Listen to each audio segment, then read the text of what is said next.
Hello everyone, good afternoon. Thank you very much for joining for the One Connect webinar this afternoon.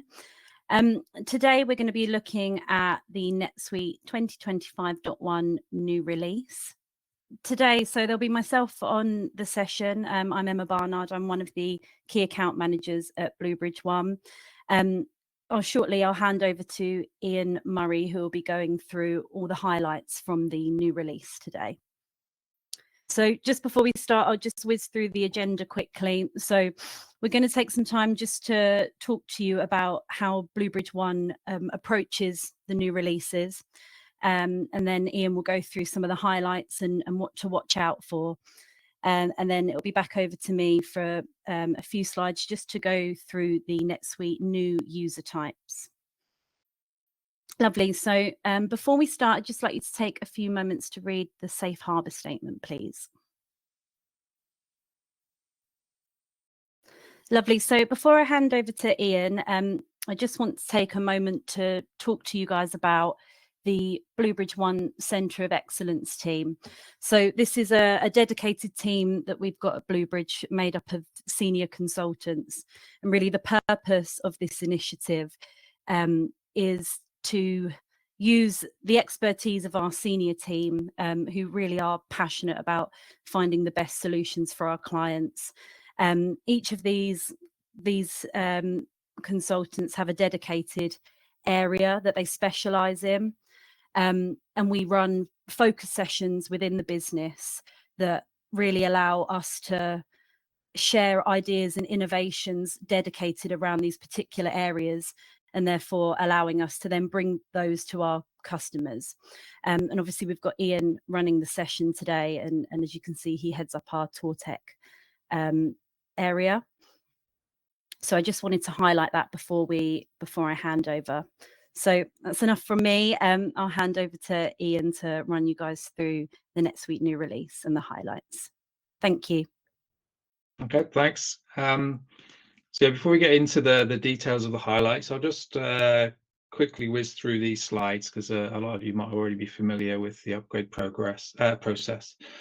So this is how NetSuite kind of rolls out each of the upgrades. It does this twice a year, and it's like a phased release. So as each of you will find yourself in one of these phases for release. Some of you might have already be on 2025.1. Others might still have a date in the future. And one other thing that's always worth mentioning is that you can get a release preview account, because it is like an opt-in thing now. So if in your account you go to company and then click on that release preview option, that's where you can actually get a release preview account, and you can just start to look at some of the functionalities that are due for release, plus any testing that you deem necessary as well. Okay, so how we approach NetSuite new releases. So as Emma was saying, we do have Centre of Excellence teams that cover all of the areas of NetSuite. So when we do get the release notes when they get launched, so in this occasion that was the 2nd or 3rd week of January, we kind of distribute those out, and each of the centres of excellence just goes through them just to look for the best content in there. And as well as that, there's a series of webinars that we attend. From that, we really want to condense it down, because the actual release notes document themselves, it's not the easiest digestible document, and it's quite long. It gets into nearly 100 pages, I would estimate at. So we go through and we pick out what we see are the best features, and we're looking for significant enhancements or new features that weren't part of the ecosystem before.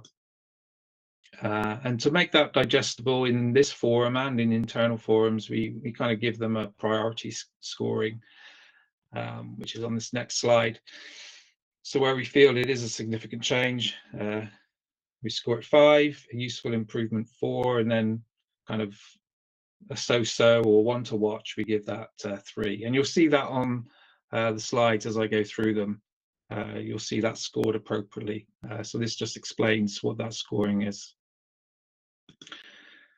So as you would have seen on some of the invites as well, we'll be going through the enhancements in this order, just looking at finance, then warehousing, manufacturing, CRM, general, and then technical alerts. So we'll kick off with finance. And maybe just before I go in there, I'd say in 2025.1, there was about 60 or so enhancements in total. So we have just picked out the best ones here, but there are a lot more.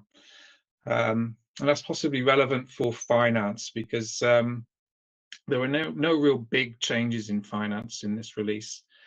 But a couple that are useful are the add mid-life leases. So that's going to help with some data migration, or if you bring on some new data from somewhere. When you create a lease now, or if you import it, you can tag a lease as mid-life. So then you can, as the highlighted box in the bottom right, you can then indicate how many prior periods to recognize. So it will just make that onboarding of leases a bit easier if you need it. And then a second enhancement, again, seemingly very small one. So on your bank matching screen, you might have noticed a make auto create rule box. And previously, if it met the conditions, that would auto tick. And for some customers, that could end up with a lot of rules being inadvertently created. So they just changed that. So it's a very small thing, but it could have quite a big impact on some customers and save a bit of pain there. So yeah, those are the two main core finance enhancements. So yeah, quite light on the big highlights for finance this year, this release. But there were some around for billing, specifically on the SuiteBilling module. So we saw this in 2024.2 as well. There was quite a lot of enhancements for SuiteBilling. So it's continuing to mature. And the enhancements in this release, again, they're kind of just giving more flexibility to the type of contract and the way that you can bill.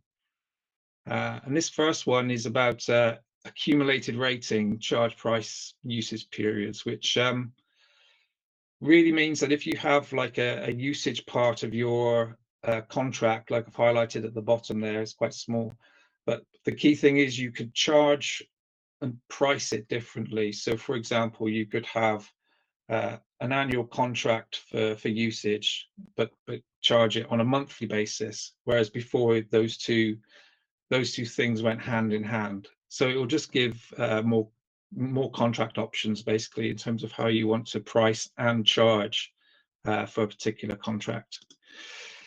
The second one, and this one is fairly fundamental, is within the workbooks, there is now ARR metrics, which is quite good to see. So you'll be able to now, through those workbooks, look at annual recurring revenue, which does give you much better insight into subscriptions management. And then the third one, again, just gives you more flexibility in terms of how you sell and provision and activate your subscriptions. So now with this box down here in terms of the invoicing preference, just means that you can generate an invoice prior to the subscription start date. So again, with all three of these, I think they all show the same kind of theme in just kind of opening up the use cases which would be of value to potential customers. So that's everything for finance and billing. So we'll move on to supply chain and WMS, and this is where a lot of the enhancements came. And on this page, we're looking at WMS enhancements, and the first one is part of the packing process. So previously, when you were using packing into cartons, you would just pack one thing at a time. But to fit some use cases in the way people have their pack line set up, what this box now enables is, by enabling the multi-select, you can select multiple items to pack into a carton at the same time. So by ticking them, you then move them over, and you can unpack as well. So you can multi-select on the unpack. So that will just, again, depending on the use case and how you have your pack lines organized, it just has that potential of rather than clicking one thing into the carton, the next thing into the carton, the next thing into the carton, you could have everything that's going into that carton and then mark it off. But again, I think it does depend on how you want to run that packing operation. The next one, I've got a bit of a describer slide here first, because pick task decomposition, I must admit, that wasn't something that was so familiar to me.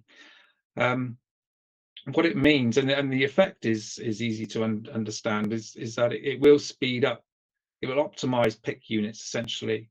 So the example you see here is for some bottles of waters, where you could have a case of water or an individual unit, and depending on what you're being asked to pick.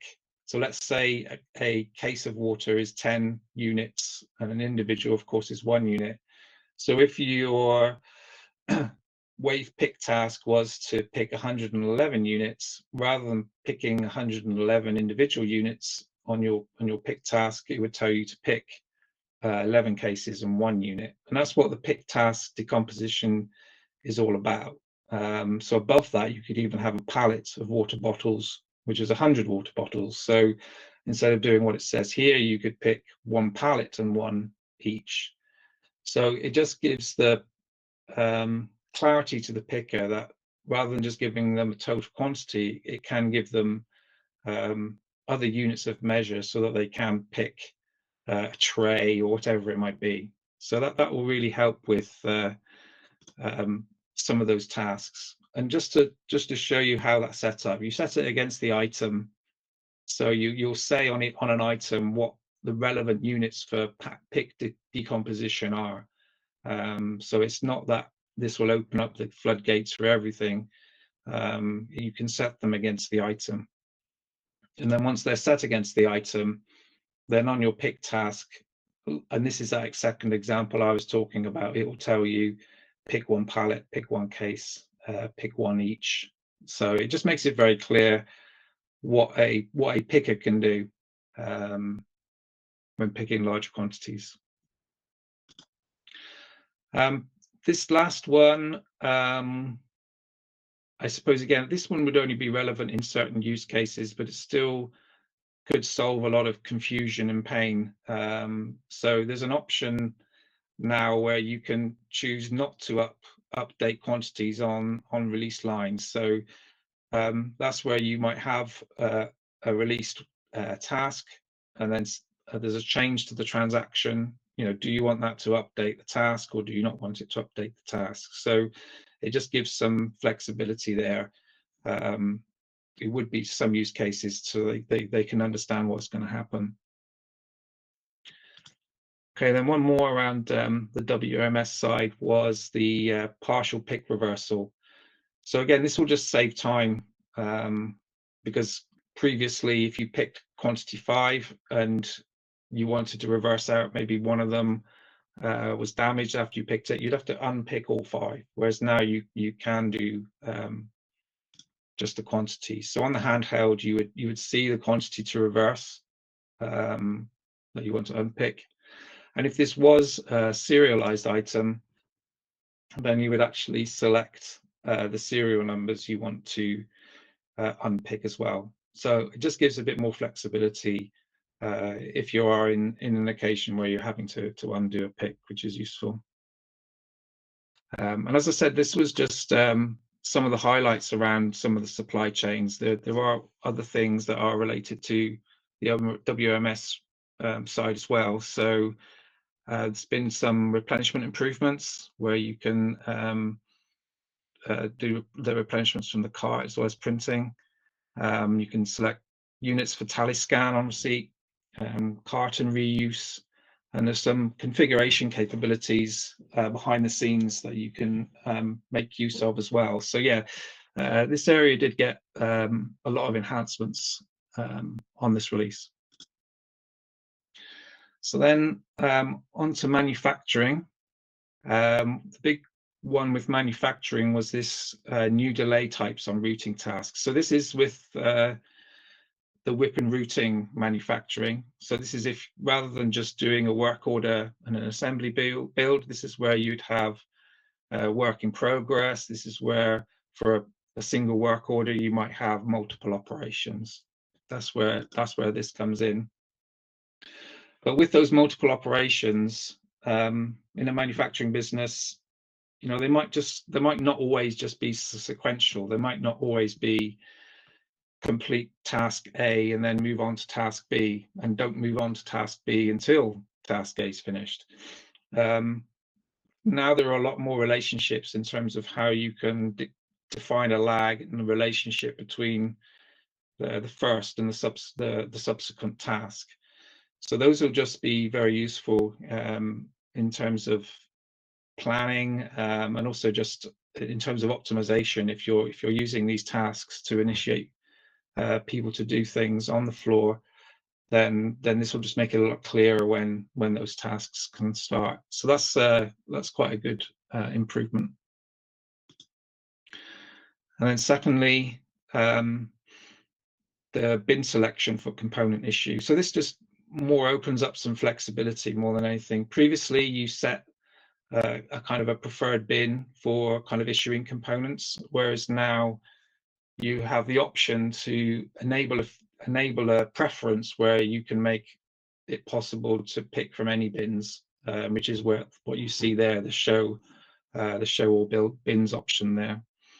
So again, that will just make things a bit more flexible in certain use cases anyway. And then finally, and this is specifically from the mobile manufacturing mobile handset, if you're using that within manufacturing, you can now generate GS1 barcodes from there as well. So that's again just opens up the ways that you can do that kind of printing now.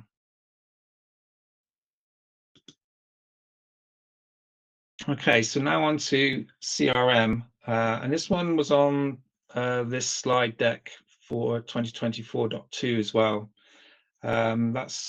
It came out in the last release, the Customer 360, but it was very basic then. You just had a couple of, as you see it here, actually, just a couple of things: recent activity, sales performance, and some recommendations. But they've come up with a lot more metrics on this 360 now. I'm not sure I'd score it a 4, maybe a 3.5. But it is obviously a direction of travel. What's new with this release is that you do have these 4 sub-tabs on the 360 now. So as well as the overview, you can drill into opportunities, estimates, orders and returns, and the kind of AR side, the receivable side as well. So on each of these tabs, this is the receivables ones.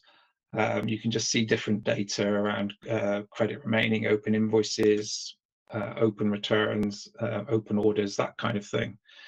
So I imagine this would be the direction that we'll see things moving in the future. So I think this is just a gradual improvement of a new way of dashboarding. That's how I'd imagine it to go.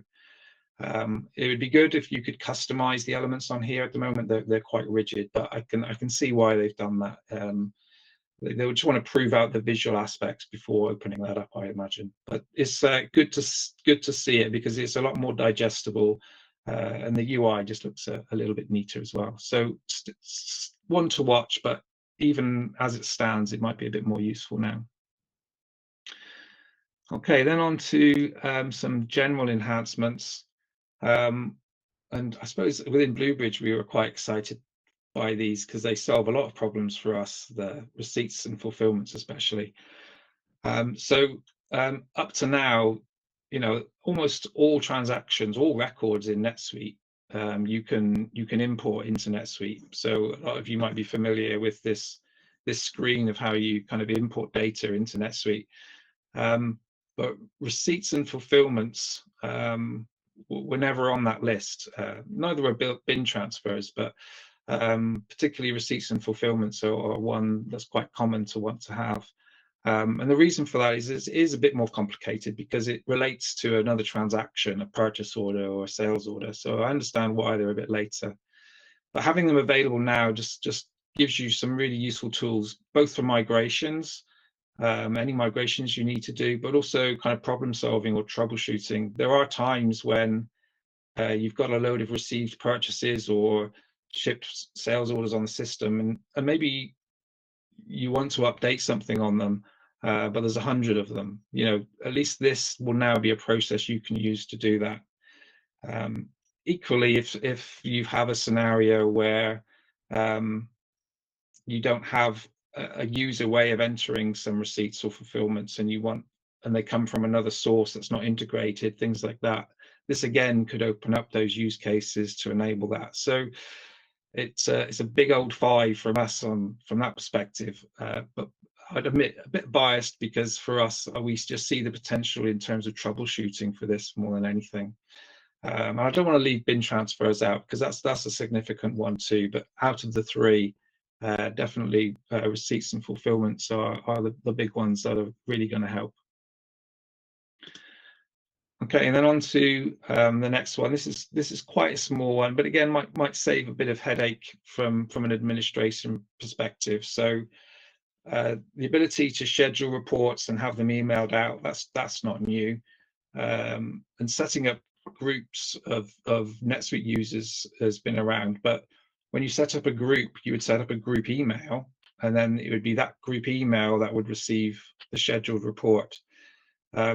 So this small change, but I think it will help, will mean that rather than needing that group email to send them to, it would actually email the individual members of that group. So it just means you can manage your scheduled reports a bit better and not have hundreds of different group emails to manage. So that's why that made it on the board. A small thing. Okay, so the last section in terms of the enhancements is some of the technical areas that have changed in NetSuite. So this is the kind of under the hood stuff, and it was late last year when AI connectivity was a feature that was launched inside NetSuite, and they have enhanced it on 2025.1 as well. But just to highlight what this is talking about. So what you can have in NetSuite is you can have a script which, based on input from NetSuite, that script runs and it sends a prompt to that AI service. Then that AI service will then respond back into NetSuite. Then the script can interpret that to action what you want. So essentially, if you've used like language models where you kind of enter a prompt, that's essentially what the script would be doing inside NetSuite. So please clean up typos in this text, for example. If that was the script, that would run on the purchase description on an item, that would send that off to the LLM, that would do the necessary and send it back, and then that would update the purchase description for you, for example. So that's the technology that was introduced towards the end of last year for that connectivity, and it has been enhanced now to include a couple of extra things now. So this is just an individual prompt, but what you're able to do now is have a conversation. So it will remember prompt 1 when you ask prompt 2. So you can have more of a back and forward conversation between NetSuite and the language model. And to go a bit more technical, there's also an asynchronous way of doing it now. So rather than waiting for the response, you can now get on with other stuff and not have to wait for the response to come back before you do the next step of the script. So that was quite a technical explanation, but just to give some ideas of where we've thought and started to play around with this, it can be used for things like summarizing customer or case activity. One thing I've not tried, but maybe you could even ask, you know, in what kind of mood is the customer in based on recent conversations. We've not tried that one, but you know, you can basically use it in the same way as you would use it if you were typing in the prompts in the system. You can also kind of send tables of data. So you could ask it to ask something about a table of data. So if you imagine maybe like a saved search with some data and you wanted to say, tell me about XYZ to do with this data, you could do that type of thing as well. The main use case, as is shown here, is kind of more textual and generative stuff. But those are some of the things we've been thinking of. So it's just good to have as another tool set when it comes to actually building solutions, essentially. So if there is a solution of value, you know, this is another way now that you could use it. So then just a couple of other technical things more on kind of admin notifications. And as we say before, these always should come through as notifications from NetSuite, but these are just a couple that to highlight. The first one being the support being ended for netsuite.com. So it's not being turned off right now. That's happening on 2026.1. But there's not going to be any further kind of support work on it or bug fixes and things like that. And where that comes into play is for the ODBC for Suite Analytics Connect. So that's where you might want to just be sure that that's not going to affect you, is if you are using that Suite Analytics Connect. The data source that should be used now is NetSuite.com2 or NetSuite2.com. Can't remember which one it is actually.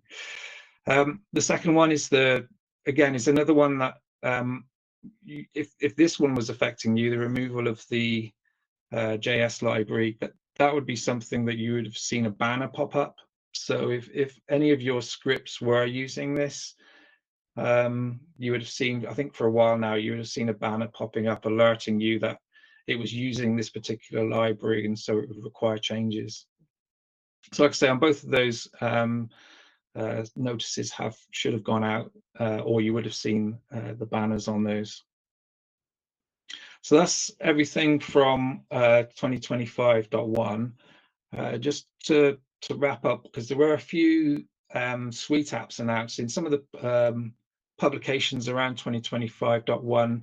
Some of these were included in the wording of the release, although they weren't in the release notes. So I just thought I'd mention them here as well, just in case you've seen reference to them. And it's around Suite apps, and quite usefully, if you go to the Suite App Store, which is a link you'll find on NetSuite Direct to go to Suite Apps, you will see them in first release order. And so this was just one I ran yesterday, and some of these are just from the last week. So the activity on the Suite App Store is actually quite high now. And I just thought I'd highlight a few of the ones that were mentioned on there. So the first one we saw mentioned was pre-built connectors. So Shopify B2B is a new one. I think Shopify B2C was already around. There's also a manufacturing scheduler, which is a Suite app that's available on the App Store now. As soon as you've upgraded to 2025.1, it will just say it's unable to install or something if you've not changed to 2025.1. If you go into the App Store and look at the details of this, it looks quite interesting, and it just gives you tasks views where you can kind of optimize and streamline production. It's a bit like a resource allocation view where you can see all your different tasks and when they're scheduled, things like that. So that one might be interesting. And the last one, which isn't a new app, but was in one of the publications that there is a change to it. So the lot auto numbering Suite app isn't new, but the ability to auto serial numbering was reported as new. So within that app, you can now, on an item, you can you can lay out what format to use for serial numbering. So those are just a few extras in terms of Suite apps. And like I say, it is useful to keep an eye on those, because anything you see in this type of format, quite a few of these are free Suite apps as well. So this is where traditionally they would be bundles where you'd go through the bundler, but that was quite difficult to navigate. Whereas now at least you can see what Suite apps are out there to add to your account. Okay, so that's everything I was running through on the release side, but I'll just hand back to Emma now, just around new user types. Lovely. Thank you, Iain. Thanks for all that information. I hope that was very useful to everyone.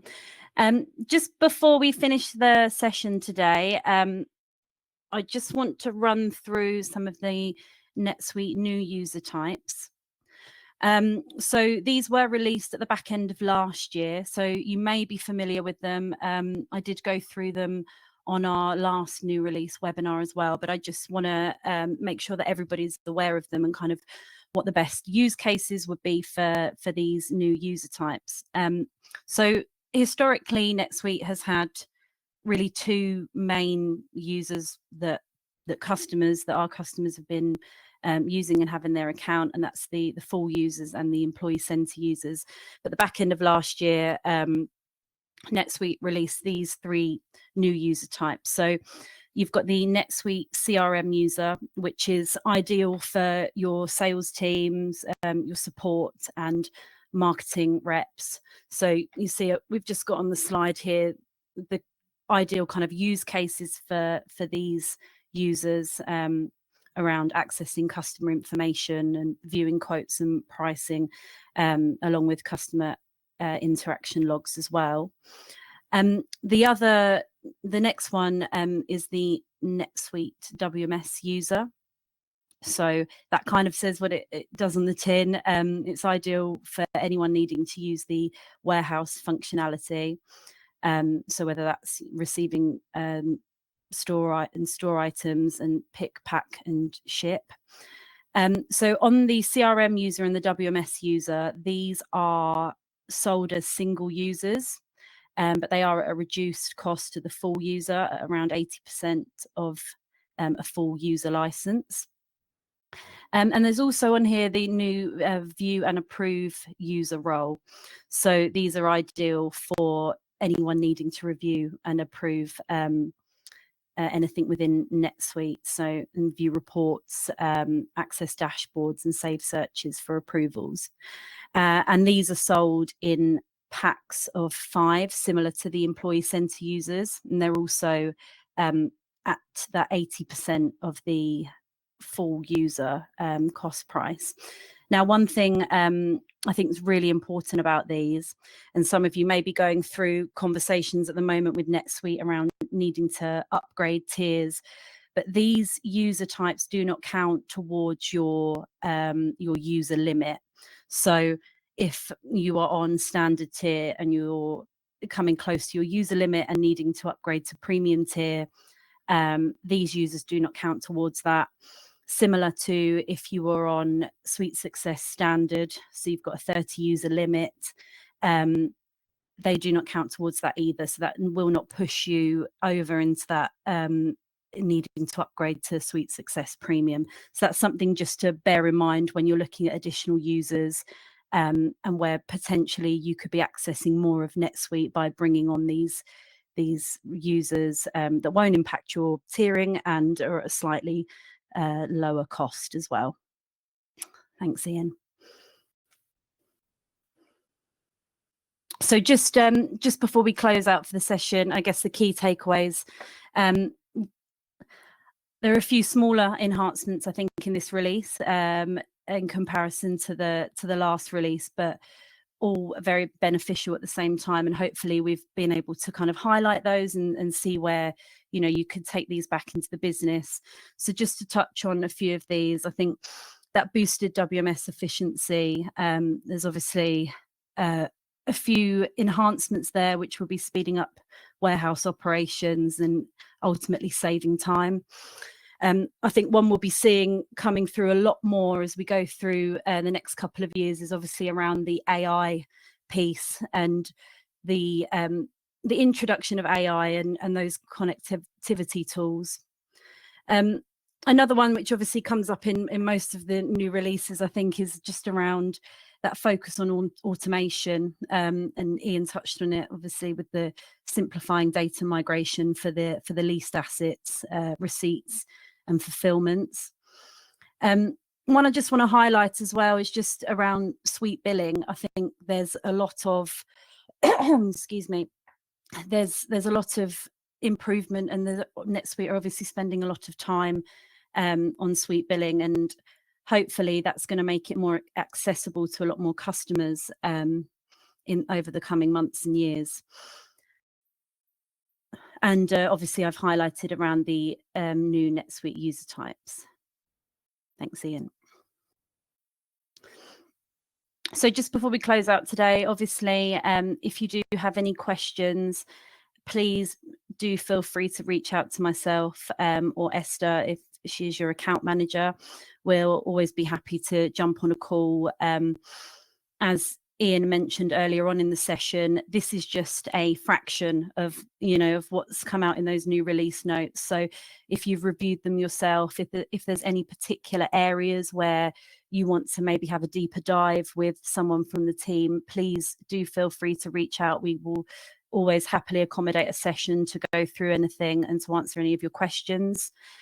Similarly, if you want to understand where you could potentially use those different user types, again, please feel free to reach out and we will be happy to go through those with you and see where you could potentially be using those in the business.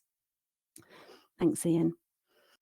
So just before I close out for today, I just want to highlight the couple of save the dates for the diary and for the next webinars in the One Connect series.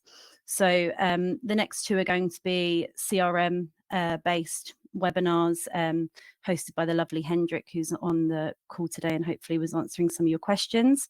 And then once we get into June, we're going to be looking more around inventory management, and that will be part of a series focusing more around supply chain, inventory management and WMS. So thank you very much, everyone, for attending today, and I hope you enjoy the rest of your day. Thanks.